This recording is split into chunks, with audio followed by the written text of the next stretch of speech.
And we're live. Hello, welcome. Thank you for tuning in tonight. It's going to be a very popular one tonight. I know that for sure, because anything off-road that's put on by Cycling UK is gobbled up by you mad lot. You do love these off-road trails, and we've got a very special one to launch tonight. The thirst for traffic-free trails, two-wheeled adventure is certainly out there, and we're going to be piling you with information about tonight's special route. But first up, I do want to say that this is a two-way street. So whilst we do want to give you as much information as possible, we'd also like you to get involved. So you can ask questions. We're going to give you a Q&A special time at the very end.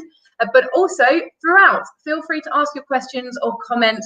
Or if right now you just want to let us know who you are, where you're tuning in from, maybe what other off-road riding you've been doing recently, or have you done any of Cycling UK's other off-road routes? Have you tried any of the Great North Trails, perhaps, for example? So get that in the comments. We'll be saying hi and we'll be reading those tonight before and throughout as we introduce our guests. So Cycling UK, we are a charity. I want to point that out as well before we get going tonight, because maybe we're somebody that you would like to support. You can become a member, and your membership not only gets you cycling insurance and great member discounts in cycle stores and things like that, and you get a magazine delivered to your door or to your inbox, you'll also be supporting our great work, which does involve creating off-road trails, which is what tonight is all about.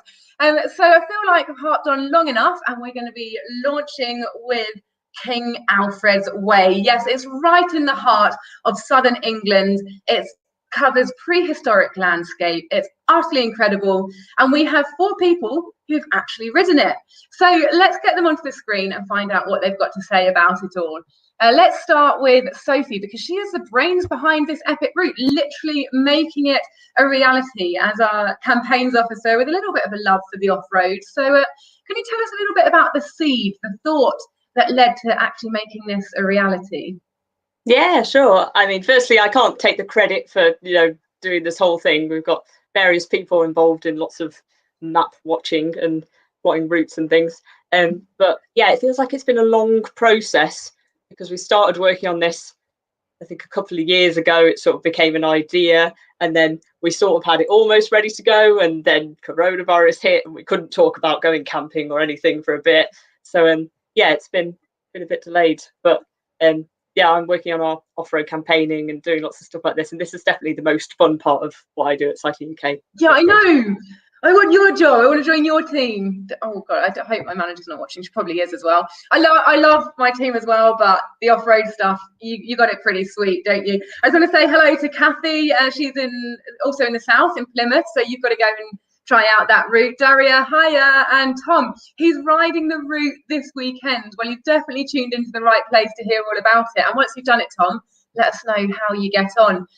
So next up onto the screen, we've got Guy Kesteven. So he's actually the author of the guidebook, which isn't really a light breakfast undertaking. It's pretty hefty. So how did you go about doing that? Well, it was slightly complicated by lockdown, really. So all the preliminary work on it was done with a combination of Google Earth and the Ordnance Survey Maps app. So luckily, at the last minute, sort of COVID clearance opened up, so we could go down and ride the route for real, which I did over 3 days. And, just to check whether that bird box was really there in Broughton from the Millennium, whether you really did need to watch out for that log near Reading, that kind of thing. One thing I would say, Google Earth does not really give you an appreciation for the amount of climbing and descending involved on the South Downs Way. So the third day, as I did it, was definitely more of a roller coaster than I was expecting. But yeah, I mean, it looked good on the map, but what kind of blew me away on the ground was just the amazing sense of wilderness, the way Kieran, who is one of the route planners, and the other guys have managed to kind of weave it through these really dense suburban areas, particularly around sort of the southeast corner of the route. But when you're riding it, you just feel as though you're in the middle of nowhere. These amazing landscapes that you go through. And I think Frensham Common was actually used for filming the James Bond scene where he's in the Highland farmhouse and stuff like that. And they've been used for like 10,000 years BC, all sorts of these movies and things like that in the background. So, and you did it alone, didn't you, Guy? Yeah. Well, I hooked up with a couple of people on the route. I did day 2 with Anna Glowinski, who's another keen gravel rider. And then I met up with a friend for the third day as well, who was kind enough to turn up with an e-bike, just to make sure I kept to my schedule. But mostly I did, a lot of it. Third day was on my own. But yeah. Amazing, cool. And so, because a couple of guys, they actually joined a group of them and rode it together. So who we've got coming up now as well is Katherine Moore. What's your background and how did you get involved to literally get the opportunity to be one of the first King Alfred Way riders? Yeah, well, I was hugely honoured to be asked by Sophie and Sam at Cycling UK if I could come and join their initial recce, along with Stef and Dave from Pannier as well. And yeah, blown away, to be honest, by the route. I'm the editor at a gravel and adventure cycling bikepacking journal online. So I was really looking forward to reporting about it on there. And we'll come on to the route a bit more, I'm sure, in a minute. But yeah, really fantastic. That's your background, and you're no stranger to these sorts of adventure trips. So you're in the right role there as an editor of that. And Stefan, so in a similar vein, you also write up about different cycling adventures. So what's your role in that world, and what led you to join Cycling UK for the trip? Yeah, hi everyone. So I'm Stef, founder at Pannier.cc, and alongside colleague David, we were asked by Sam and Sophie to come along as part of the group with Katherine to sort of ride the trail in its entirety and report back on the experience through our journal. So less testing, more documenting. Oh, you've just frozen it in a really Zoolander style facial expression there with the Elvis with an Elvis expression. So we'll come back to hearing a little bit about your story there, but trust me, Steph knows his stuff. And we're going to move on to watching the video. One sec though, Nick, because I want to say hi to some more of the members who are watching, because so many people are about to take part. Guy, you've got some fans, because some people are actually doing it because they've already seen your YouTube videos. So that's working. Brett, he's based in Godalming and he's just down the road from our Guildford HQ. Nice work, thanks for joining us. And Gareth is looking to do it as a potential fundraiser for Pedal, which is a New Forest inclusive cycling. So I guess that's a project for something fantastic. So really glad to hear that people are not only looking forward to doing it and enjoying it, but also doing it as a fundraiser as well. More comments, sorry, so many comments are getting blown away. What are we actually talking about tonight? Well, it's the King Alfred's Way, and we have this little promotional video which gives us a bit of an overview before we get into the nitty-gritty.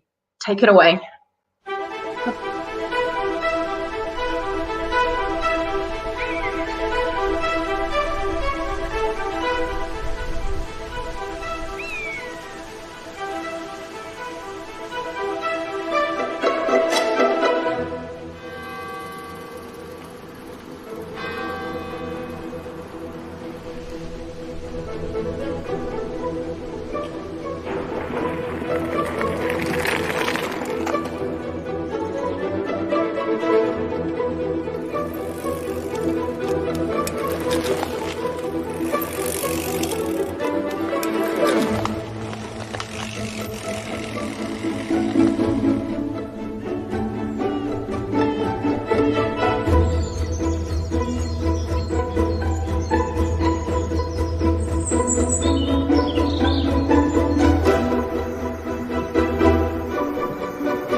Wow, stunning stuff. So if that doesn't whet your appetite, I don't know what will. Well, hopefully this talk will. Hi, Mike, by the way, he's in Frome and planning to do the Salisbury to Present link on the route next week.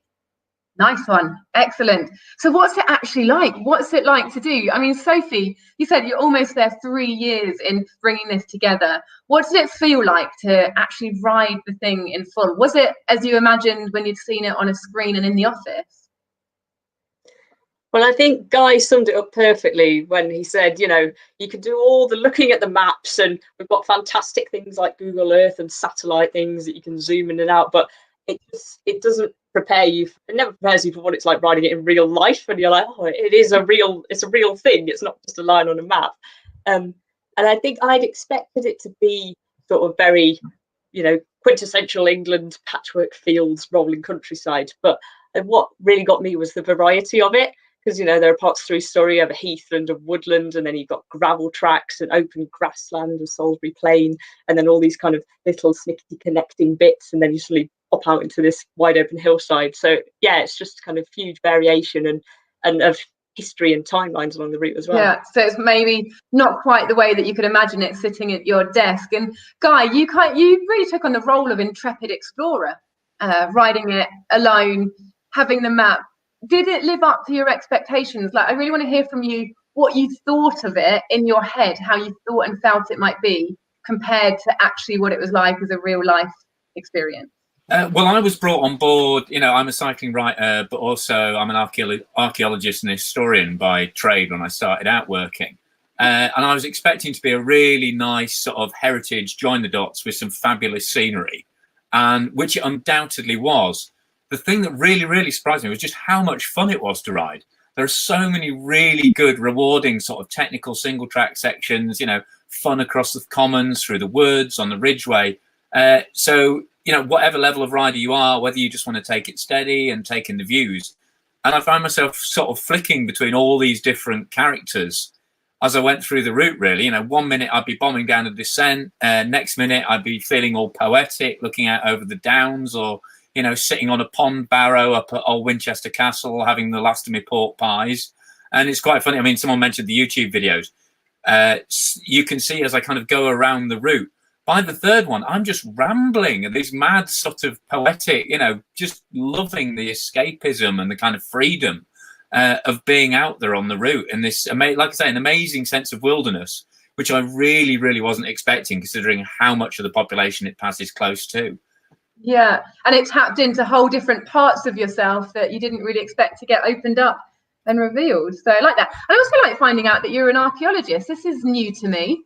This is, you've got many strings to your bow, Guy. Yeah, well, it's not your nice time team archaeology, I should stress. It was mostly cattle markets in South Yorkshire. So, I mean, Avebury was somewhere I visited when I was at college, but it was lovely to get back into sort of proper archaeology. But, you know, and to have that kind of appreciation for the landscape, and hopefully that's come across through the guidebook.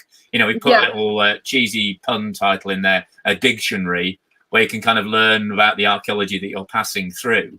But just being able to lift your eyes up onto the horizon and just see the incredible history. And there's so many layers of it. I mean, Kieran and I were chatting about the route, and there's very interesting dynamics, because things like the Hera path or Hera path, which means literally way of the army, which takes you from Avebury onto the Ridgeway, is kind of, you know, the Anglo-Saxon military kind of transport and last line of defense against the Vikings. And of course you get round towards Reading and Frensham, and you've got the GHQ line, which is the last line of defense along the Basingstoke Canal when we were expecting the invasion after the Battle of Britain. So, you know, these things are over 1,000 years apart, but you're getting these, you know, amazing parallels. And then obviously you've got the Iron Age hill forts, which are coming up as the Romans are pushing north through Gaul. So you've got these amazing kind of rolling comparisons all the way through the route. I mean, there's 10,000 years of history that you roll through from the and we're going to move on to some more of the historical stories a little bit later on. But you also mentioned there that you wrote the guidebook. And Nick, would you be able to pop a link to the guidebook perhaps in the comments or in the toolbar below? And whilst we're doing that, Guy, having written it, here we go. Sophie's holding it. Actually, Sophie, do you want to tell us a little bit about the guidebook? Yes, I can do. So, yeah, as Guy was saying, he likes to describe these things very enthusiastically, and I couldn't didn't think I could be that interested in archaeology as I was, but you really do start looking at every lump and bump in the ground and thinking, oh, well, I wonder what that could be. It's really funny. But and yeah, we've got some fabulous photos that Stef and his colleague Dave took along the route that really gives you a sense of what it's like, and information, practical stuff about your different itineraries you can take and accommodation options, and then set of maps at the back. So hopefully should be all the stuff you need in one neat little package. Excellent. It's all in there, and it's in the link below and in the comments, so you can go and check that out. And having been involved in the writing of it, Guy, I imagine that you've got loads of stats up your sleeve. You know this route inside out. So how far is it? Where does it start? You're deliberately testing me here. So it's a quiz. 300. Wait a sec. What key locations does it pass through? Right. We start from Winchester. We head towards Salisbury. We don't quite get to Salisbury. We go to Old Sarum, which is kind of Bronze Age through to medieval Salisbury. We then head north through towards Stonehenge, over Salisbury Plain, then to Avebury. From Avebury, we head north around the Ridgeway to nearly Swindon and the Uffington Horse. Then we work our way around further along the Ridgeway to Goring, as it drops down to the Thames. From Goring to Reading. Then there's one of the best bits I liked was the way it kind of snaked and weaved through all these amazing woodlands and commons over towards Farnham. And then from Farnham, you work your way down through to Hindhead. Again, loads of commons, Frensham Common, all kinds of things like that. And eventually you work your way across the Vale to the South Downs Way, which brings you back to Queen Elizabeth's Country Park. And then from there, you roll in just the last few sort of, wonderful, taking it all in miles back into Winchester. And that's 220 miles or 350 kilometres. Fantastic. You do know your stuff. You win. 10 out of 10 there. And Stef, you write about this stuff a lot. So I guess you maybe have a handle on different people's capabilities. And what does that mean, 350 kilometres? Like, how long do you expect people could be able to do it in? How long would it take people to do? Cool. So yeah, we had that same thought process when we were working out how long we'd take to do it. We were originally doing it before COVID and lockdown started, and the way we typically plan a trip is our sort of 15 kilometers an hour average riding speed, which sort of drops to about 10 kilometers an hour, including all stops. So you'd expect a 350 kilometer route to take 35 hours in total without taking any stop time. For this route, we did it in 3.5 days. So 100k a day, anywhere between 60 and 100k is fairly doable, I'd say, for most riders. As Guy mentioned, it is fairly technical riding. So if you're not used to technical riding, it might take you a bit longer. But it's super fun riding. And for me, the interesting, people living locally to the area, it's a real playground for off-road and gravel riding. For people not local, it's not necessarily an area you'd visit for a multi-day trip. So for me, that was the really interesting aspect to it. It's not an area I'd been, despite growing up in South London and now in the Peak District for the last decade. So it's amazing how sometimes you don't know what's right under your nose until it's pointed out to you wherever you live. So it's a great opportunity, that. And Tom Hodgson says, who's going to be the first to do it in 24 hours? Who's your money on? This is what I was going to say next, is as a, if you're into your riding and long days, challenging days, 2 days is an option. And then, 24 hours for some nutters will be doable too. I think there has been somebody actually. There's been someone already. Yeah, like you say, absolute nutter. But I kind of think it's sort of missing the point a little bit, because, as Guy was saying, there's so many interesting things to see along the way. It sort of seems a shame to whiz past with your head down, not looking at anything. But some people will do what they want to do. Yeah, and Stef? Yeah, so just going on from that, our 3.5 days was full days riding. Whilst we were taking and documenting with photos, we weren't we weren't hanging about as such. We were going, and we went up to Old Sarum. We went up to all the sort of points of interest along the route that Sophie was pointing out. And so, yeah, somewhere between that sort of 80 to 100k mark is probably doable as a general rule. I think it's quite interesting. A lot of the videos, sort of drone footage, it's quite interesting. Guy also mentioned it as well. Riding at sort of ground level, all the earthworks and history takes on a new level of interest and meaning at that level. Yeah, and I guess it slows things down a little bit, just like what Sophie was saying there. Then you might want to take your time. And Sophie, if people are wanting to do it a little bit slower or take their few days about it, where can people stay? This is a question that's coming up quite a lot. So what sort of options are there? I think that's one of the really useful things about this route, is because it does go past some, quite a lot of towns and villages along the route. There are loads of accommodation options, whether you want to kind of go for the quite posh, nice B&B, or whether you want to carry all your stuff and camp. There are kind of various campsites and hostels and B&Bs and things along the route. So in the route guide, we've got a little section where we've kind of put what accommodation options are available in different places, hopefully help people out a bit. So you can kind of adapt it to suit what you want to do. Excellent. And Katherine, you've done your fair bit of long distance riding and your adventure challenges. In terms of the King Alfred's Way, and information as well, what are these useful bits of information that you think people should know about the route? Oh, that's a good one. I think for me going into it, just keeping an open mind. So I've ridden parts of the Ridgeway before. I'd heard a lot about the South Downs Way. They're really well documented, and you'll see lots about them in sort of bikepacking media and whatnot. But actually, it was a lot of the linking parts that I found to be really, really amazing. So like the guys were saying, through Surrey, over Frensham Common, and I'd say just don't be afraid to stop and take it in and like do a bit of exploring.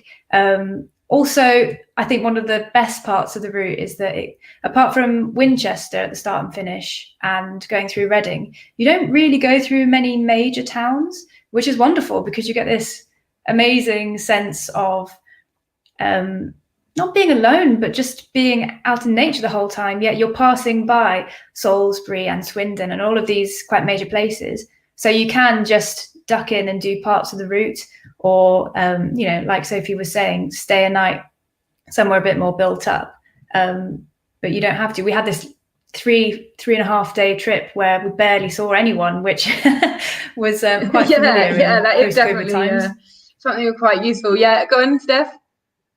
I'll just say, I think talking to Sam and Sophie from Cycling UK about the route and the Great North Trail, actually, one thing they say, sort of these routes are always a sort of template for adventure as well. So, if you're looking for overnight stops, feel free. We ended up staying in a little town called Wantage, which is actually where King Alfred was born, it turned out, which is just off the route. But if you do a bit of homework, or whilst you're on the route, word of mouth or whatnot, you can find some nice resupply points and places to stay with a little detour off of it, which is probably useful advice if someone hadn't thought too much about that. Excellent. Thank you. Thanks for that. And you also mentioned that it could be quite technically challenging in places. So we've got a variety of riders here with a variety of different abilities and opinions on what technical might be. So each of you,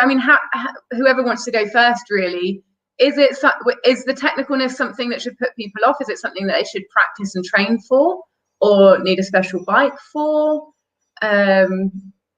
Anything? Katherine, your hand up was first. Okay. I think it's a mindset thing. So there were some pretty steep climbs, but there was nothing that went on for ages and ages. So as long as you're happy, especially if you've got a loaded bike and you've got all your kit with you, as long as you're happy to maybe pop off and walk a little bit, which actually means that you can take in more of the views, then it's absolutely fine. We found that there were like a couple of little trails that were pretty grassy, or I wouldn't say overgrown, but just you have to sort of like snake your way through the ruts a little bit. And I guess you just factor that into your time. Like, you might not be riding 100% of the time, but it does mean that you get to see a bit more, I think. Okay, cool. And so the climbs are really the ones that knock the wind out of your sails at some point. Anybody else got anything they want to add to that? I imagine, people watching this really want to know, how technically challenging is it? Sophie? Yeah, I'll admit I was a little bit nervous before we started it, because Stef managed to get us some very nice gravel bikes to have a go with to ride this route, which I'd never ridden one before. Like, if I'm going off-road, I normally have my mountain bike, flat bars, like nice suspension. So I was like, oh, I've got to ride on drop bars. I'm going to fall off so often. But I only fell off once.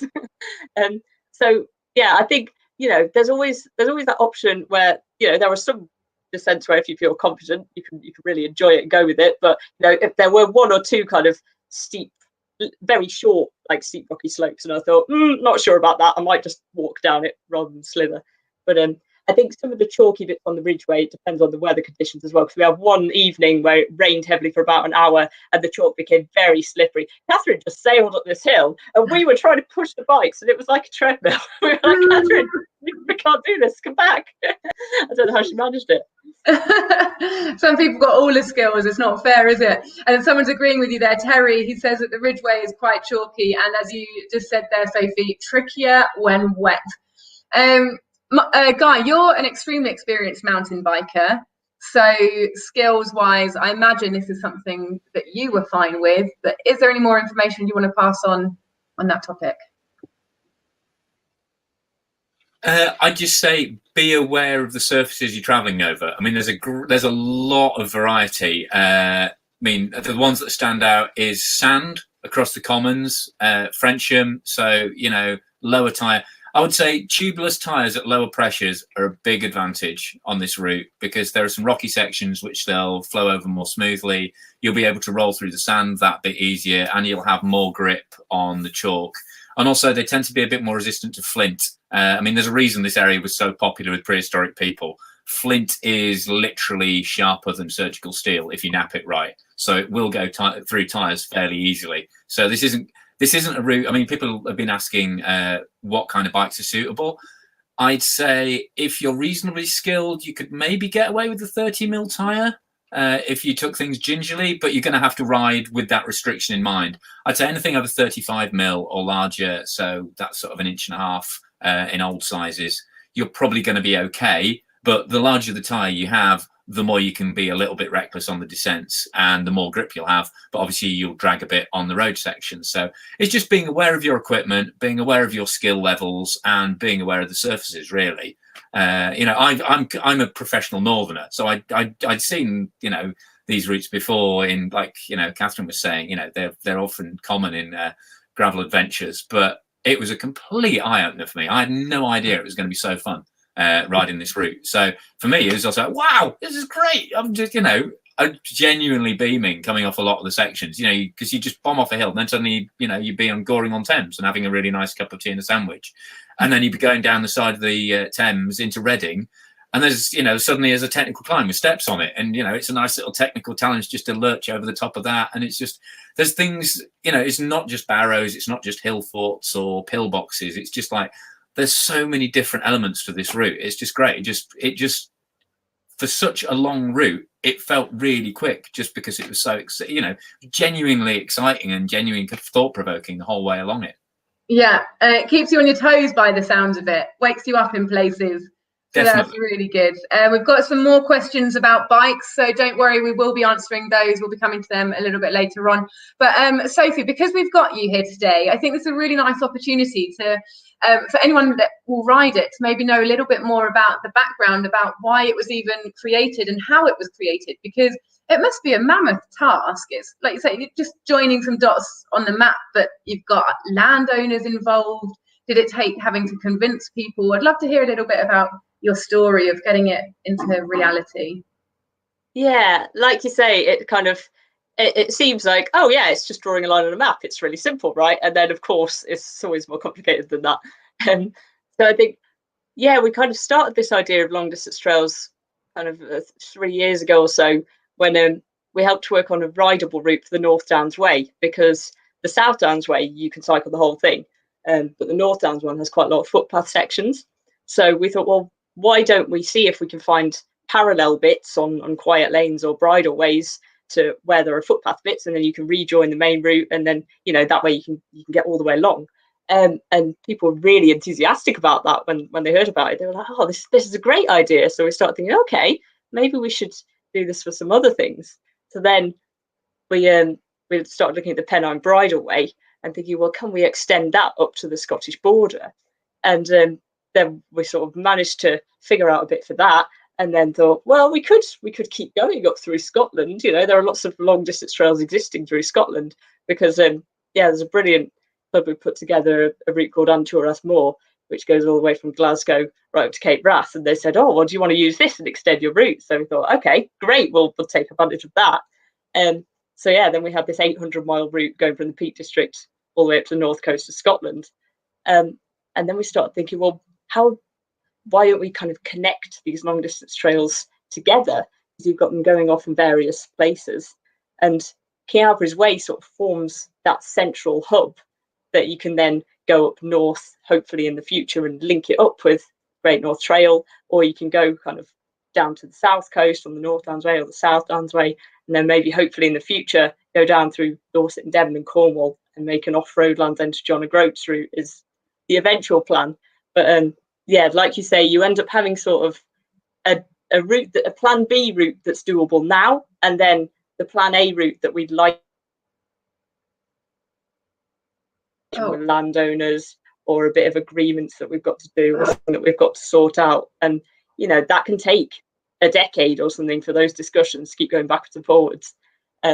So it's all a long process of improving things. Even with King Alfred's Way, we've got one or two bits where we think, oh, that would be really nice if we could go along there, but we've got a bit of persuasion to do still. Yeah, or I guess that's what the day job is. And well worth it, because one of Cycling UK's objectives is to get more people on bikes. Now, I know a little bit from speaking to you previously, Katherine, your story was getting into cycling was kind of taking up an adventure, a little bit unknown about the world of cycling at all, and just throwing yourself in. So do you think these sorts of routes do have the capacity to get people hooked on cycling? Absolutely. I think because they're so close, like Guy was saying, you wouldn't know when you're on the top of Frensham Common or halfway along the South Downs Way that you're so close to where so many people live. And this might be really exciting for people that want to go and do it in 24 hours, and good luck to them. But also, you don't have to do the whole thing. You can go and take off chunks at a time. And I remember my first bike tour was before I was even what I'd consider a cyclist.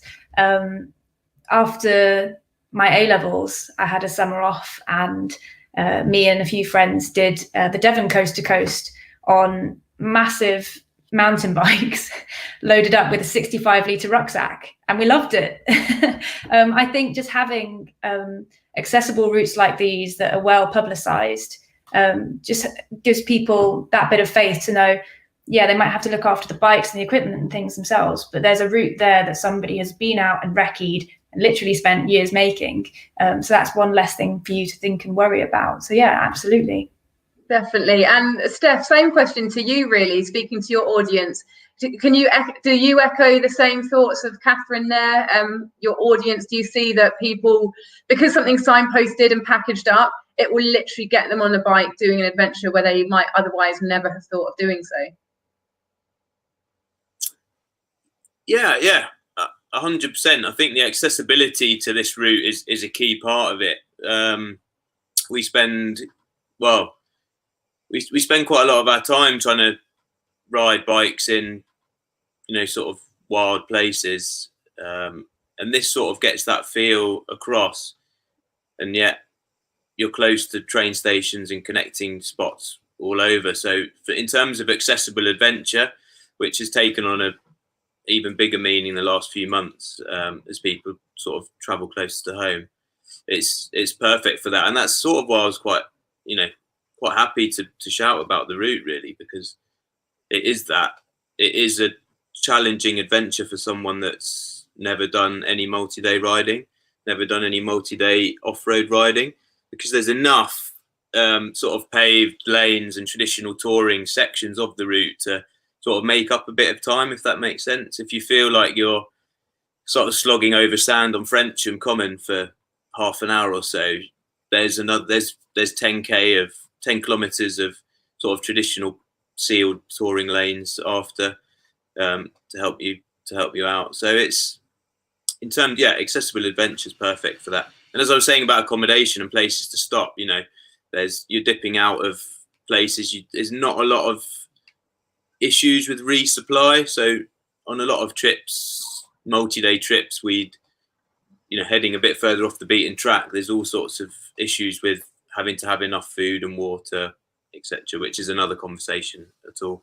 And you really don't need to worry about it that much. I mean, be sensible, of course, 'cause there are some remote sections, but you're never too far away from seeing stuff and seeing people, and, you know, the traditional English pub and inn, which is part of our cycle touring culture.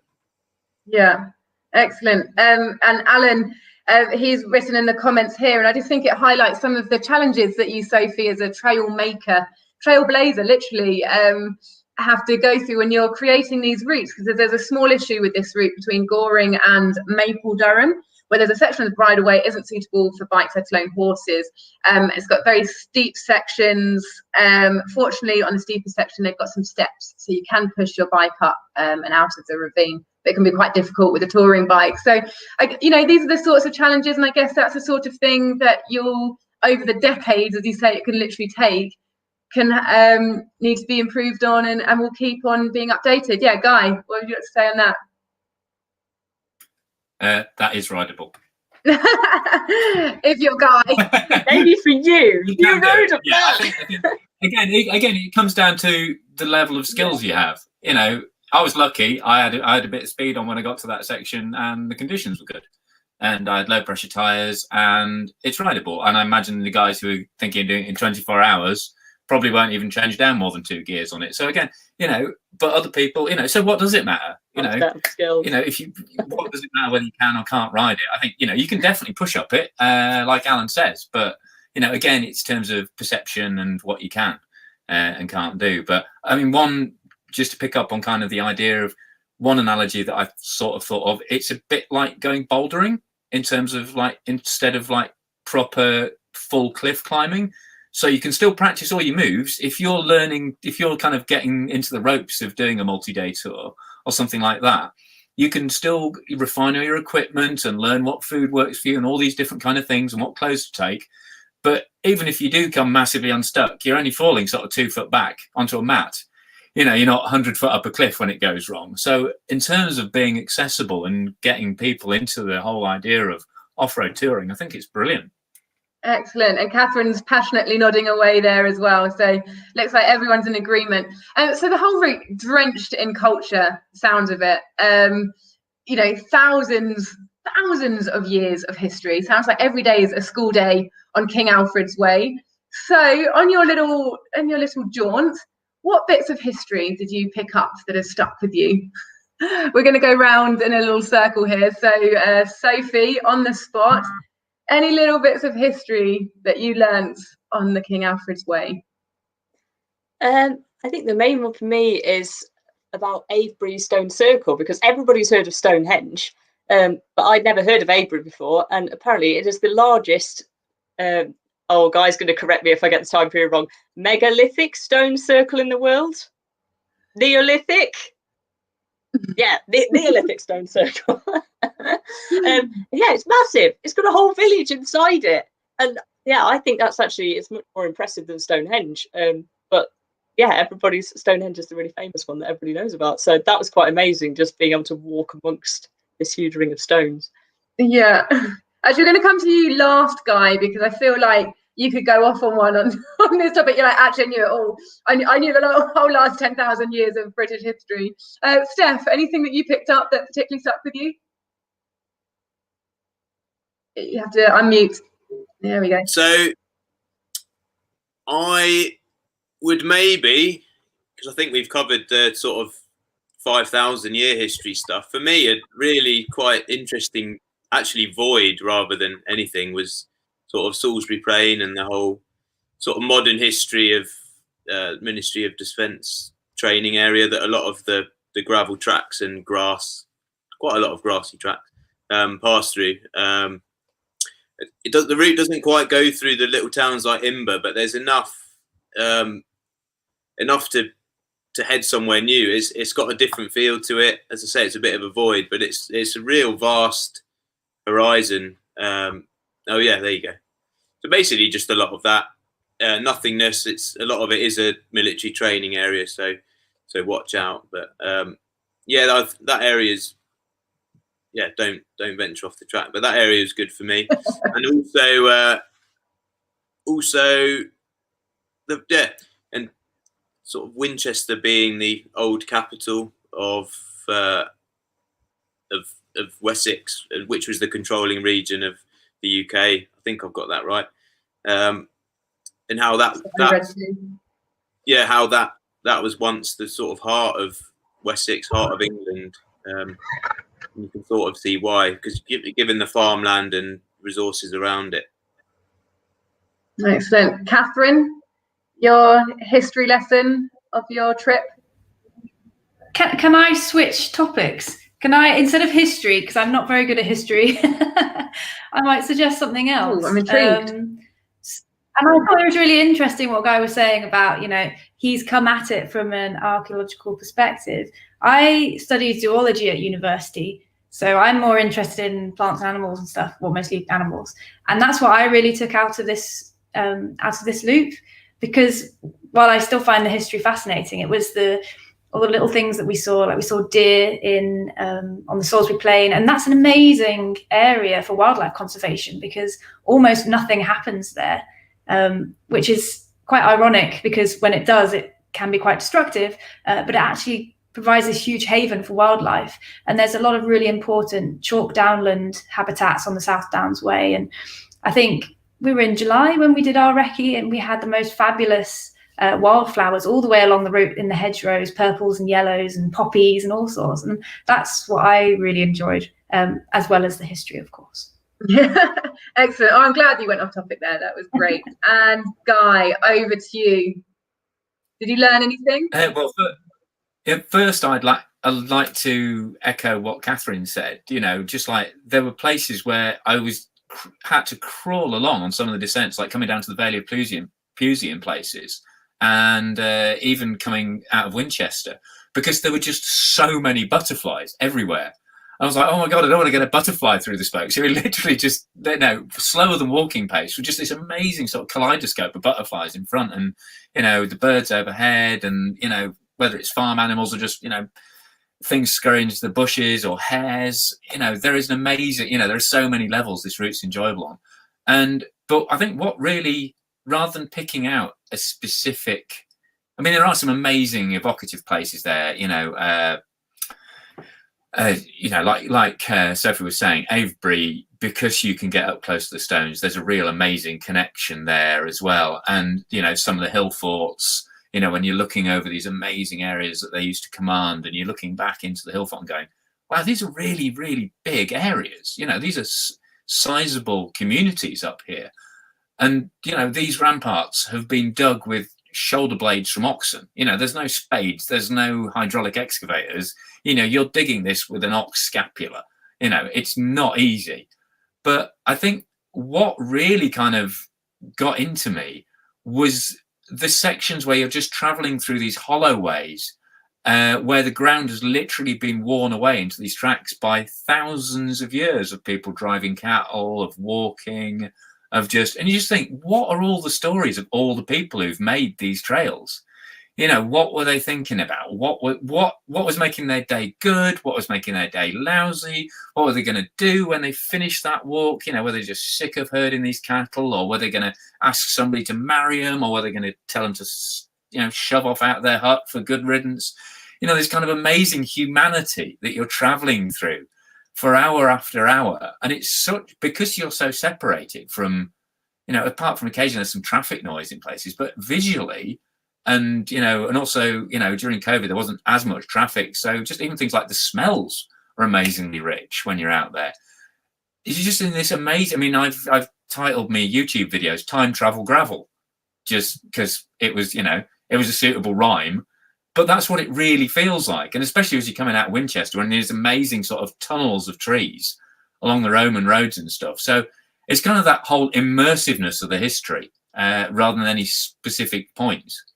Yeah, and you can imagine yourself in it. And talking of humanity, well, a bunch of you in this group had to ride together. You did your trip over a few days, getting to know each other. What are any like traveling quirks that each of you had, or weird little habits that you thought, what a strange cyclist? Little habits that you brought back. You're smiling to yourselves there. I'm sure there's some stories up your sleeve. Go on, Sophie. Well, yeah, like you say, it was a bit weird because we hadn't met each other before. Apart, Sam and I knew each other from Cycling UK, but the rest of us didn't really know each other. And you haven't seen anybody for months because of lockdown. So you're like, oh, real people. But I think not so much a weird quirk. I was very impressed by Stef's culinary camp cooking. We had a very fine risotto on that first night. And even with, Parmesan garnish with this tiny, tiny grater that he always carries around in the bikepacking setup. So that's brilliant. I've been converted, definitely. Tool bag must-haves, puncture repair kit, mobile phone, tiny cheese grater. Yeah, Stef. Yeah, and that's true. And I think a lot of this, when we were doing it, we had the added implication of the COVID lockdown. I think we were sort of 2 weeks straight out of it. We sort of had to travel self-sufficiently because we really didn't know what was going to be open, including accommodations and stuff. So the variety of loo trowels was quite interesting. That was Katherine had a new one, and Sam had a matching one that was good. But yeah, otherwise we like to integrate a bit of food. We had a really good Ridgeway foodie stop. Everyone brought something to the table. Sam always had some like Oriental teas on him. He if you look at the Pannier journal piece and see his loaded bike, he was carrying all sorts. There wasn't anything he didn't have on him. Yeah, local. Another thing for the route, given all the farmland, there's a lot of dairy. We were eating local blue cheese that we bought in Avery. Had a picnic on the Ridgeway. So yeah, culinary wise, there is some local produce that's worth seeking out and doing a bit of homework on. Blue cheese, the perfect bikepacking treat. Yeah, it's just what you want. Yeah. Yeah, Katherine. On that theme, I think the only downside of us starting in Frensham was that Frensham Brewery was about 5k along the Christmas pie trail out of town, and it wasn't open yet, because that would have been something that we'd have had to try. Christmas pie. Amazing. So, I mean, what's nice that you guys have had sort of different experiences and you can share that with the audience. Guy, you did it alone and you had a sort of emotional soul searching, discovering different parts of your personality that the route brought out in you. But you can also do it in a group, and because you're in a challenging situation and interesting situation, you get to know people in a new way. So I can imagine for both of those reasons, there are great reasons for getting involved in the route as well. So we've asked you to bring up some pictures to make this a little bit more visual and to hear a little bit more again about your personal experiences and what it felt like for you. So Nick, who's producing, do you want to pop up Sophie's picture on the screen? She's just going to tell us a little bit about what this moment was for you on the ride. And everybody who's watching, if you want to start getting your questions in the comments, we're going to be coming to that just after this. I've seen there's been loads of questions in already so far. So keep them coming in and we're going to get to that very shortly. So this looks a little bit epic. Don't worry, because I've heard that bridge is now fixed. But so you won't have to do this. But yeah, the day we rode it, it was all taped off because it was broken. So we had a bit of an unexpected river crossing, which was a little bit rocky underneath. I think, yeah, someone managed to ride through it, but I didn't dare because I thought I'd rather get my feet definitely wet than everything possibly wet. So that was the option we went for. And how cold was it? Refreshingly cold. Not freezing cold, but quite cold. Yeah, that's definitely not something you want to fall fully in, but you say that bridge is open now, so that's great as well. That's all sorted, but it's a good picture. Yeah, and as you can see in the chat bar there, please do share your cycling adventure stories. We'd love to hear from you as well. Questions definitely, but we also want to hear your stories as well, because that's what brings the cycling community together. Guy, what picture have we got for you? And just so you know, Nick, we're going to be doing this in clockwise order so you can get the other pictures ready. And we're going to start lining up audience questions as well. Loads of questions about weather and bikes. Who would have thought on a bike route we can have questions about bikes? All ready to answer that. Okay, so Guy, you had your solo trip by yourself. Here's your bike in front of a bunch of stones. What's going on here? That's Avebury. It's just inside the outer henge ditch, and yeah, emotional for many reasons, because you can get right into the circle, and you just roll straight in. I mean, you've been in the middle of nowhere, crossing over from the Vale of Pewsey, then you have a brief bit of culture shock as you come to the roundabout over the main road, and then you off-road again into the outskirts of Avebury, and then suddenly you're just in this massive Neolithic henge monument. And it was also emotional because that was my first cup of tea of the day at the pub just outside the Stones, and I've been gagging for a cup of tea since Winchester.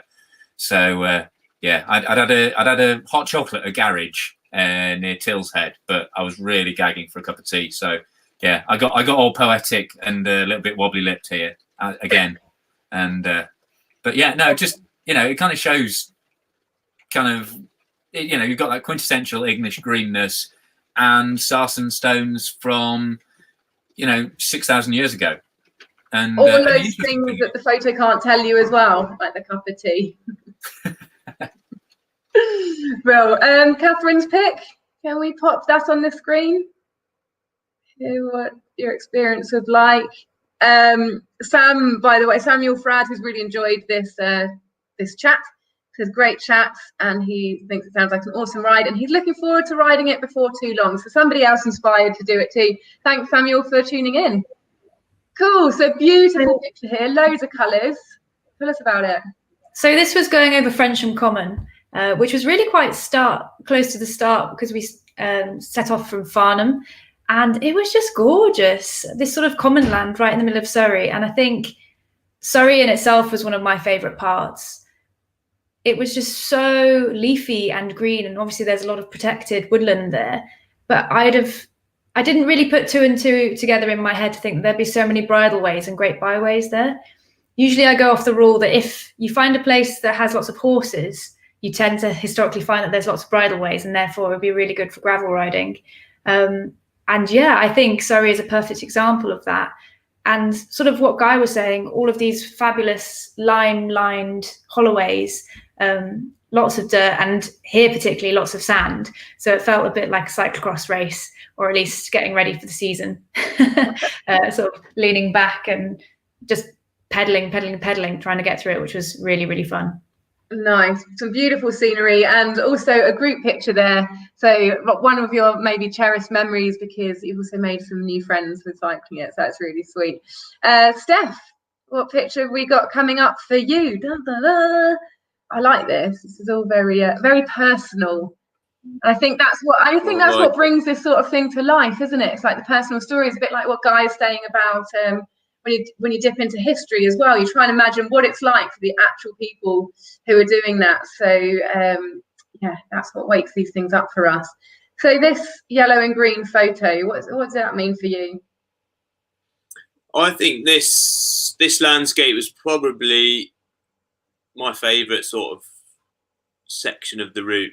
I think I highlighted, so if you're looking at it as a clock face, sort of 5 o'clock round to 8 o'clock, probably some of my favourite stuff. This, I think, was the end of, or sort of morning of day 2 on the way to Winchester, I believe.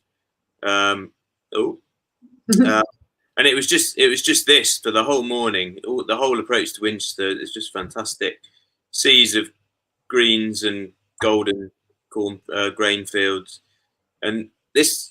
It might look techie riding-ish, but you could really just glide over this stuff on a gravel bike. It was just super fun riding.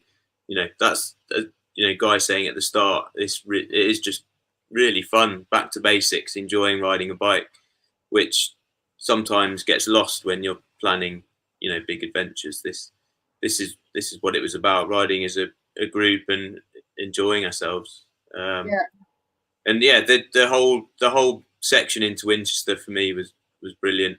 And then knowing, again, that's the beauty of this route, this sort of terrain for a long while, but then knowing you're going to be popping out into somewhere like Winchester, and there were amenities there, food and drink if you want it. So there was always those checkpoints and goals in mind to get you through. Yeah, to get to the next point. And Jessica's saying that these pictures are getting her so excited to cycle the route. Yeah, me too, I must say. And her friends always gets her lost, so we'll be definitely getting the guide. And that reminds me, because there was a question earlier on about people asking, when is the guide going to be coming? And this is going to lead us into our Q&A section now, actually. So, Sophie, you're probably the best person to answer the question, because you might want to get the guide, but they're not in stock right at this moment, are they? They are now back in stock today. They're back in stock in the shop, so that is good. And yeah, apologies, they are taking quite a while to post out because the office is only open 1 or 2 days a week, and it's usually me on my own trying to post out 300 orders. So yeah, sorry, it's a little bit slow, but we'll try and get them out as quick as we can. Yeah, I think everybody's just got used to things being a little bit delayed during lockdown. It's completely normal at this time of year. So yeah, there you go. You can buy it, King Alfred's Way route guide, and that link there, and it's also in the comments. So let's go to a few more of the questions. I guess Nick, who's producing it, we'll leave it to you just to sort of go through them, maybe one by one as you see fit. And then probably the best person to answer them, just raise your hand, and that's how we'll go through this section. So if we could get the first question on the screen from Bill: mountain bike or gravel, pros and cons? Probably a guy question, isn't it? It depends what you mean by mountain bike, really. I mean, obviously, a cross-country mountain bike, short travel suspension, 29 with semi-slick tyres, would still fly along the road sections and fly along the gravel sections as well, and give you a bit more confidence on the more technical stuff. But it isn't quite as light or quite as quick as a gravel bike. One thing I would say, especially if you're riding it in sort of July, August, if you're running big wide bars, you're going to collect a lot of foliage in some sections compared to riding drop bars. And also, just over that kind of distance, having a drop bar handlebar gives you loads of positions for your hands as well. So again, it's rung what you brung, really. But if you've got the choice of two, just depending, do it on a depending what you want to take out of the route, I guess. If you want to really, really enjoy the single track from technical sections, mountain bike. If you want the most efficient ride, then I'd say gravel bike. And just sort of to answer Marion's question, a hybrid bike is basically just a gravel bike with flat bars. So yes, absolutely fine. Excellent. Thank you. Very thorough answer. Really appreciate that. I think had lots of bike questions. So moving on to something else. What have we got? From Dave: can you do it in either direction? Probably one for you, Sophie, as the map creator. Okay, yep. Yes, you can. We kind of designed it with a clockwise direction in mind. So I suppose in terms of the ascents and descents, that's probably the more enjoyable way to do it because it's been planned that way. But yeah, it's a really versatile route. If you want to just do bits of it or kind of do it the other way around, then that would work as well. Of course, there's no rules in it. It's just all about enjoyment. Excellent. More questions. Keep them coming. Martin: he's based in southwest London, thinking of doing it mid-September. What to expect with wet weather or trail routes? Sorry, how's the wet weather going to potentially affect the trails and the routes in that area? Yeah, Stef? I'll go for that one. Yeah, as Sophie said, chalk on the Ridgeway was a bit of an issue. I think it would just mean potentially slower going in places. I don't think there's anything dodgy about the riding or in need of different bikes or anything. It'd just be a case of needing to maybe, more challenging riding. If you're not used to it, potentially a bit of hiker bike. But yeah, as everyone said, there's such a mixture of terrain. You'll be moving on to quick moving asphalt for a lot of it, and then hiking over deep sand over Frensham, riding like really deep burrowed, sometimes grassy tracks down into Avebury on really old byways. So yeah, it might just be a bit slower going. Cool. Actually, do you mind if we move on to the next question? Because we've got loads, so we'll try and rush through them a little bit. This is from Brett. What sort of clothes would you recommend for this trip? Want to answer that one? Should we go back to you, Guy? As expert, as a testing expert. It's England. Take a waterproof. Basically, I mean, even if the forecast looks amazing, a waterproof's dead handy if you find yourself wandering around a hill fort and it's a bit breezy. And also, I'd say take something that looks passable in a civilian sense, just because it's more versatile. You know, take something with a hood that you could walk the dog in as well as ride your bike in, unless you're a 24-hour specialist, and something a bit durable as well, because there are some brambles along the route in places, and you know what works. Most people will know what works for them. Ride accordingly, dress accordingly, but be aware that there are exposed sections of the route up on the ridgeways, and just take a bit of extra protection. Excellent, cool. And padded shorts, would you recommend as well for long distance? It depends. I mean, I know some people who've ridden around Tibet in a pair of boxers and some old army shorts. You know, again, it depends what your undercarriage is used to, really, what you saddle up on. I have a feeling you know some mad people though, Guy. All right, next question from Rob. Are there campsites en route, or is it wild camping for overnight stops?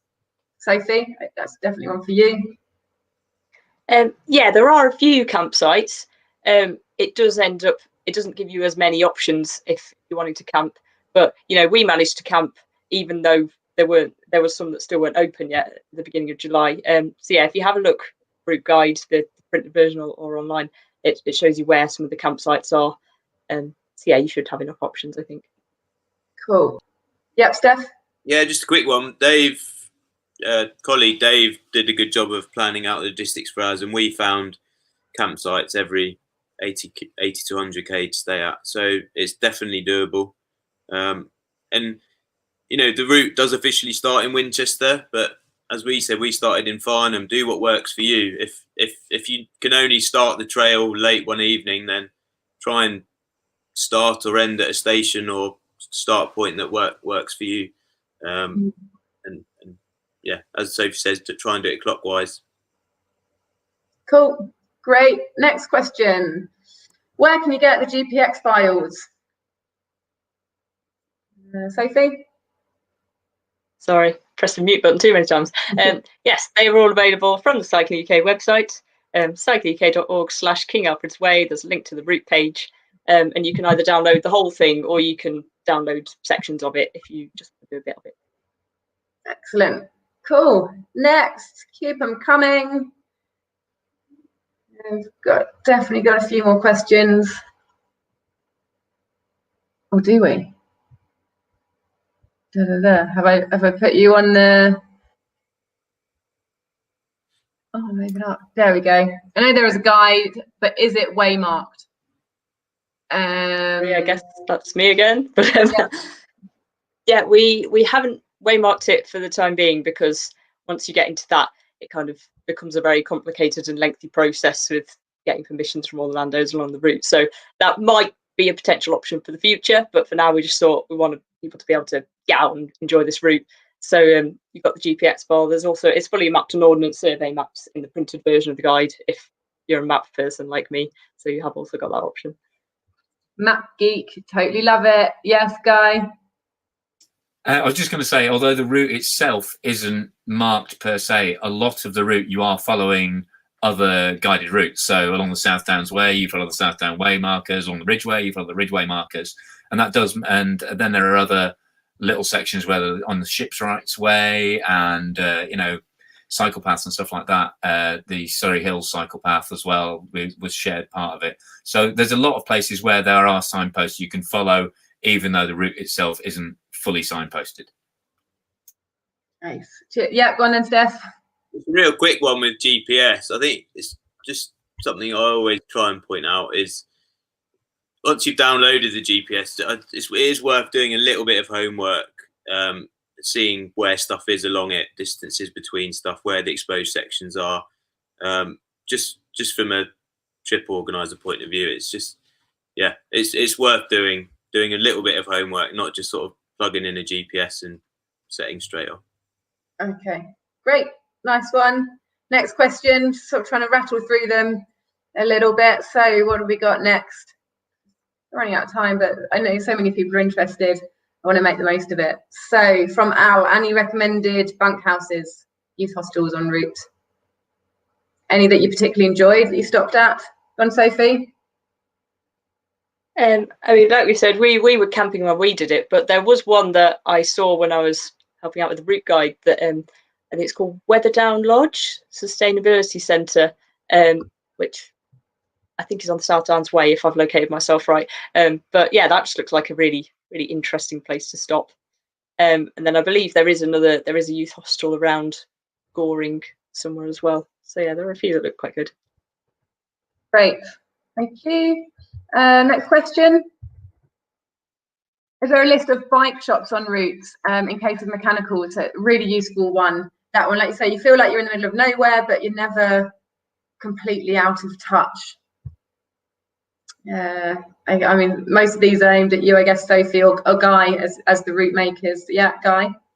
I'll jump in there. You're kind of never far away. I mean, take tools, take spares, like I say, particularly inner tubes or puncture repair stuff. But you're never too far away from probably the most remote places are the Salisbury Plain over to Goring sections. But even then, you're not far from Swindon, you're not far from Wantage, you're not far from Marlborough, which I'm sure all have, are replete with a whole bunch of cycling shops. And even like local corner shops will often carry a puncture repair kit, or you can beg a pump from a farmer if you're desperate. These things aren't, it is be self-sufficient just because nobody likes a detour or a delay, but you're never too far away from getting spares if you rip a tire or something like that, I would say. Excellent, thanks. Yeah, Catherine? Oh, mute. Sorry. And this might sound really negative as well, but like I was saying, you're never too far from help with your bike, a bike shop or whatever, but you're also never too far from a train station. There's loads of major lines through Reading and Swindon, etc., and then down through Surrey. So don't let the 350k put you off, because even if the worst comes to worst, you can hop on a train home. You're not going to be stranded in the middle of Scotland or something if it's your first bikepacking trip or if you're just getting into it. There's always options to get home. Great, safe. nice one. Appreciate that. But good tip. Pessimistic. Okay, another quite important question. Catherine, are there any issues with GPS loss of signal in remote locations or wooded areas? I think it depends. Yeah, go on. Keep going, Catherine. I think it depends on what sort of GPS you're using.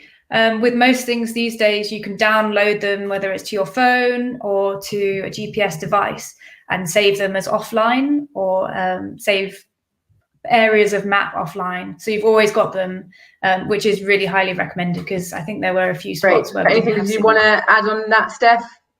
No, sorry, I didn't realise that had been allocated, sorry. Cool, we had the same sort of thing. Okay, next, I think we've got two more questions. Dave, is the route suitable for e-bikes? Guy? Yeah, it's something I mentioned in I did do a little, shameless plug here. On my YouTube channel, there is a which bike is suitable for King Alfred's Way, and I wrote a little bit for the Cycling UK website as well on that. And that included e-bikes, because it's a very suitable route for e-bikes, because there are lots of places along it where you can stop overnight, or even if you ring ahead, or if you ask nicely, a lot of cafes or pubs will let you recharge and top up your battery while you're having a leisurely lunch and extend the range that way. And obviously, because there are loads of different places to stop along the route, there's no massive hauls between places. You're not stretching the range of the battery. And critically, there's no gates where you have to lift the bike over, which I think is the main worry of e-bike users. Yes, yeah, that is actually very good point. All right, final question to finish on. By the way, anyone who wants to see Guy's videos, there's a link in the comments as well, so you can all subscribe to the wonderful, charismatic and knowledgeable Guy on his YouTube channel. Don't pretend to suddenly be shy and embarrassed.